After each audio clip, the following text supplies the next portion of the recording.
మీరు ఏం చేస్తారో తెలీదు. మగధీరుడు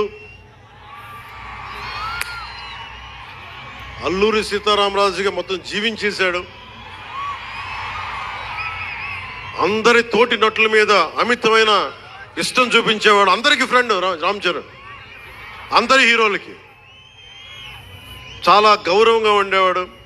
సంవత్సరానికి 100 రోజులు మా నాన్న ఏ పేరు మీద ఏం తలుచుకొని పెట్టాడో తెలియదు, కానీ 100 రోజులు, సంవత్సరంలో 365 రోజులు, కనీసం 100 రోజులు అయ్యప్ప స్వామి మాలంటాడు, ఆంజనేయ స్వామి మాలంటాడు.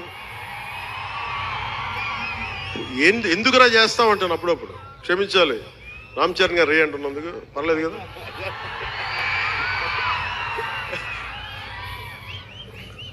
అంటే ఎందుకంటే నాకు బాధ్యత తప్పకుండా ఉండటానికి, నియంత్రించుకోవడానికి, అహంకారం రాకుండా ఉండటానికి. ఎప్పుడు చూడండి చెప్పులు లేకుండా ఉంటాడు. అంటే నాకే అనిపిస్తుంది, కనీసం నేను వేసుకునే చెప్పులు కూడా వదిలడానికి ఇబ్బంది పడతాను అప్పుడప్పుడు. అలాంటిది రామ్ చరణ్ చెప్పులు లేకుండా మామూలు హీరో కాదు, హాలీవుడ్ దాకా వెళ్ళాడు, ఆస్కార్కి వెళ్ళాడు. అక్కడికి వెళ్ళి ఎంత గుండె ధైర్యం అంటే, నేను చెప్పులు వేసుకుంటా, అవసరమైతే మంచి సూటు బూట్ వేసుకుని తయారవుతాడు, లేదంటే అయ్యప్ప స్వామి మాలేసుకుని కనిపిస్తూ ఉంటాడు. అంటే వ్యక్తిత్వంలో ఎంత బలం ఉండాలి ఆ వ్యక్తికి. అందుకని అలాంటి రామ్ చరణ్ మంచి 16 అణాలు తెలుగువాడు, మా బంగారం,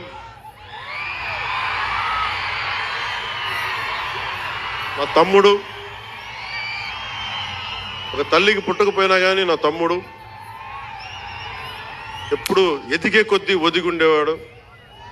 అతనికి మరింత విజయం కలగాలని, అద్భుత విజయాలు కలగాలని మనస్ఫూర్తిగా ఒక బాబాయ్గా కాదు, ఒక అన్నగా ఆశీర్వదిస్తున్నాను.